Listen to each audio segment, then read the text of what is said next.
Hello! This is our second installment of exponential properties involving quotients. And I actually included a few more of those properties on this last example, which we'll get to. But we're going to go ahead and solve this one first. So I want to go ahead and simplify this as best as possible. X squared, the quantity of x squared over y, all to the third power. Well, I know what the exponent on top of the x is, but I don't know what the exponent on top of the y is. And if you don't see an exponent there, the exponent is 1. Now, my question is this a multiplication of exponents or an addition? And the answer is that it's an addition. You can't simplify this because the bases aren't the same. You can't say, oh, it's x to the first, because no, this is x and this is a y, so that won't work. So you go ahead and you multiply these exponents. 2 times 3 is 6, so it's x to the 6, over, but you also do the same thing here. 1 times 3 is y to the third. And like I said, since the bases are not the same, you can't do anything further. This one's more interesting. What's the exponent on top of the 3? It's a 1. What's the exponent on top of a y? If you don't see it, it's a 1. If you don't see an exponent on top of a specific term, it's a 1. That's all. So you multiply these, and it's negative 3 to the fourth. If you're taking out a negative inside a parenthesis, make sure you keep the negative with it. Because if you went ahead and tried this in your calculator instead of your head, you're going to get a negative 81 when in fact it should be a 81 over y to the fourth. Now negative 3 to the fourth is the same thing as negative 3 times negative 3 times negative 3 times negative 3, which is 81 over y to the fourth. You can't do anything, can't divide, done.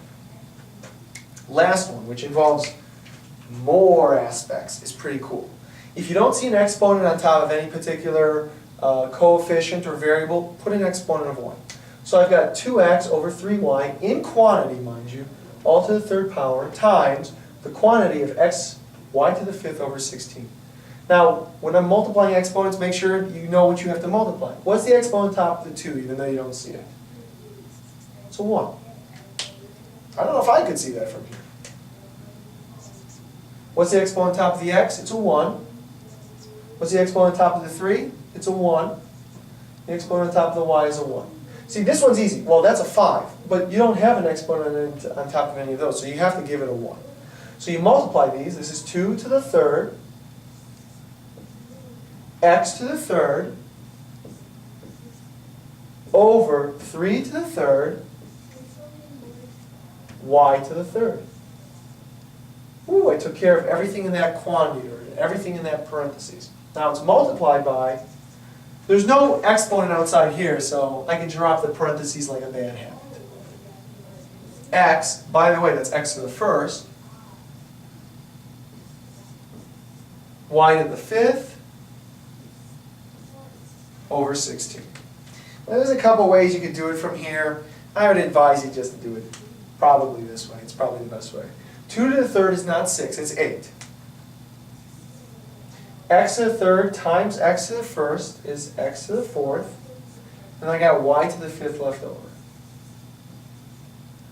Over 3 to the third is 27. Y to the third times 16. Before I multiply 27 times 16, which I probably don't know off the top of my head, I'm going to reduce this fraction a little bit. Okay.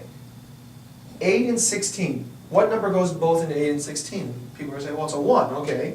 So if I'm going to reduce 8 divided by 16, 1/8 goes into 8. How many 8s go into 16?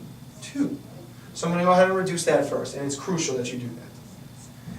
Y to the fifth over y to the third is y to the second.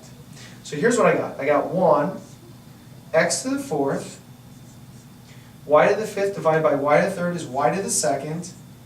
I took care of that. My y's are gone. Okay, I took care of my 1, took care of my x to the fourth, took care of this. Then I got 27 times 2 left over, which is 54. Not the prettiest answer in the world, but as long as you follow the math that goes through with it, it's not terrible. So 1 x to the fourth, y to the second, over 54. You don't actually need the 1. You can make it x to the 4th y to the 2nd over 54, depending on your teacher's preference. I personally wouldn't care which one. That's it for now. Have a good day. Goodbye.